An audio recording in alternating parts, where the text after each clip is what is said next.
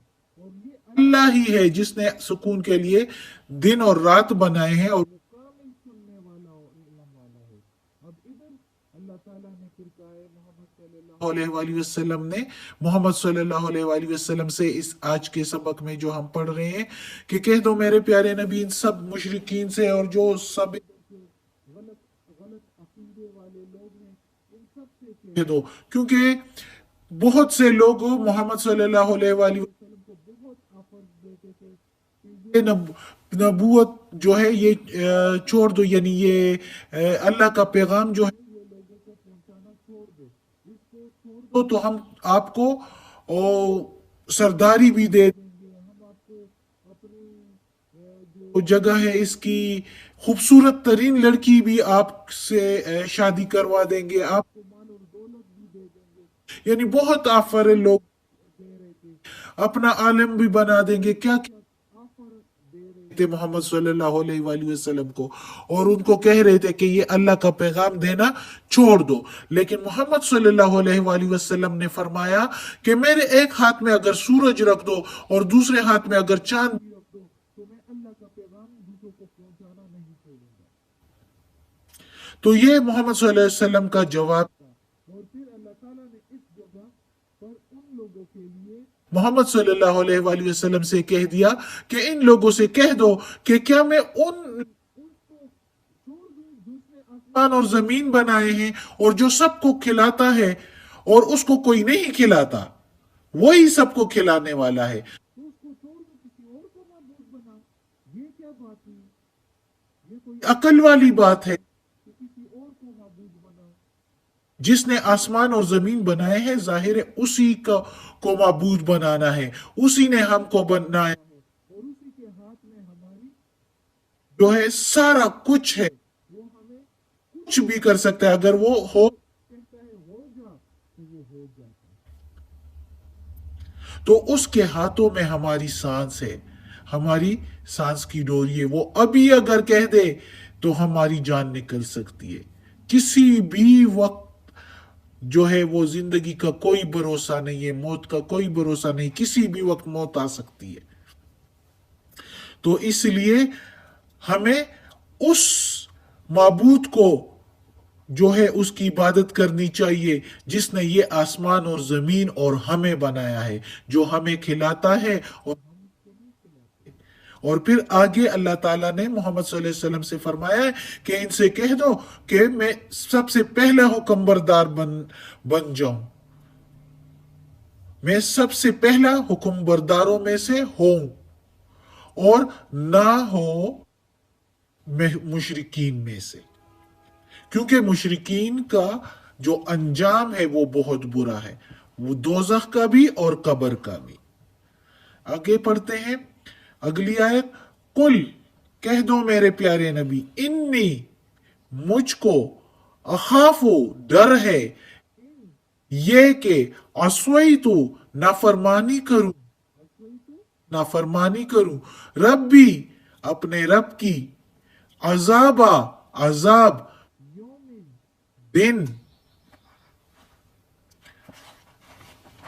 یومن عظیم، بڑے دن کے عذاب کا، مجھ کو تو ڈر ہے بڑے دن عظیم کا مطلب بڑا، سب سے بڑا، تو مجھے تو بڑے دن کے عذاب کا ڈر ہے اگر میں نافرمانی کروں۔ یہ اللہ تعالیٰ نے محمد صلی اللہ علیہ وآلہ وسلم سے فرمایا کہ ان لوگوں سے کہو کہ اگر میں نافرمانی کروں تو میں اگر نافرمانی کروں اپنے رب کی جس نے مجھے بنایا ہے، جس نے مجھے پیغمبر بھی بنا کر بھیجا ہے، تو مجھے تو ڈر ہے اس بڑے دن کے عذاب سے، وہ قیامت کا دن جو 1000 سالوں کے دنوں کے برابر ہوگا، جو ہمارے یہ دن ہے یہ اس کے 1 منٹ کے برابر بھی نہیں ہے، وہ ایک دن 1000 سال کے برابر ہوگا۔ تو وہ اللہ تعالیٰ نے کیا کہا ہے، اس بڑے دن کے عذاب سے، قیامت کے دن کے عذاب سے مجھے ڈر لگتا ہے، ان سے کہو۔ تو اللہ ہمیں بچائے اس دن کے عذاب سے. اس دن کا عذاب بہت سخت ہوگا. اللہ ہمیں توفیق دے کہ ہم اللہ کی فرما برداری کریں. اور توفیق ہمیں اللہ کب دے گا؟ اگر ہم کوشش کریں گے. کوشش کریں میری بہنوں، میری ماؤں، میری بیٹیوں، میرے دوستوں، کوشش کرو. اور مجھے بھی اللہ کوشش کرنے کی توفیق دے. ہم سب کو اللہ کوشش کی توفیق دے اور ہمیں توفیق دے کہ ہم سیدھے راستے پر چلے اور نافرمانی چھوڑ دے اللہ تعالیٰ کی. ہم بہت سی نافرمانیاں کرتے ہیں، ہمیں احساس نہیں ہوتا، ہمیں پتہ نہیں چلتا کہ یہ بھی نافرمانیاں ہیں. شادیوں اور فوجیوں میں جو ہم کچھ کرتے ہیں، اللہ توفیق دے کہ یہ ہندوانہ، یہ مشرکانہ عقیدے اور رسمیں ہم چھوڑ دیں. آج کا سبق ختم ہوتا ہے. صدق اللہ العظیم. اللہ یا پروردگار، یا رب العالمین، یا مالک یوم الدین، ہمیں توفیق دے کہ یہ قرآن مجید کا ترجمہ مکمل کر دے اور اس پر عمل کرنے کی توفیق دے. یا پروردگار، یا رب العالمین، یا مالک یوم الدین، مجھے، ہمارے ماں باپ کو، ہماری اولاد کو، ہمارے بھائی بہنوں کو، ہمارے گھر والوں کو، ہمارے رشتہ داروں کو، میرے استانی آپی جان کو، ہم سب کو یا اللہ نیکی کی ہدایت دے. اور یا اللہ ہمیں جنت فردوس میں جگہ عطا فرما. دوزخ کے عذاب سے بچا. قبر کی سختی آسان فرما یا اللہ. دوزخ کے عذاب سے بچا. یا پروردگار ہمیں اپنے نیک اور صالح لوگوں میں شامل کر دے یا اللہ. یا پروردگار یہ قرآن مجید کی تلاوت کی ہے، اس میں کوئی غلطی ہوئی ہو تو معاف کر دے یا اللہ. اس کے زیر زبر پیش میں، اس کے ترجمے میں، تفسیر میں کوئی غلطی ہوئی ہو تو معاف کر دینا یا اللہ. ہمارے دل کی جو مقصد ہے، ہمارا جو مقصد ہے اور جو ہماری کوشش ہے وہ آپ کو معلوم ہے یا اللہ. آپ دلوں کا حال جاننے والا ہے. ہمیں معاف کر دے یا اللہ. ہم بہت کمزور ہیں یا اللہ. ہماری پریشانیاں، بیماریاں، تکالیف ہم سے دور کر دیں یا اللہ. ہمیں نیکی کی ہدایت دیں. آمین ثم آمین.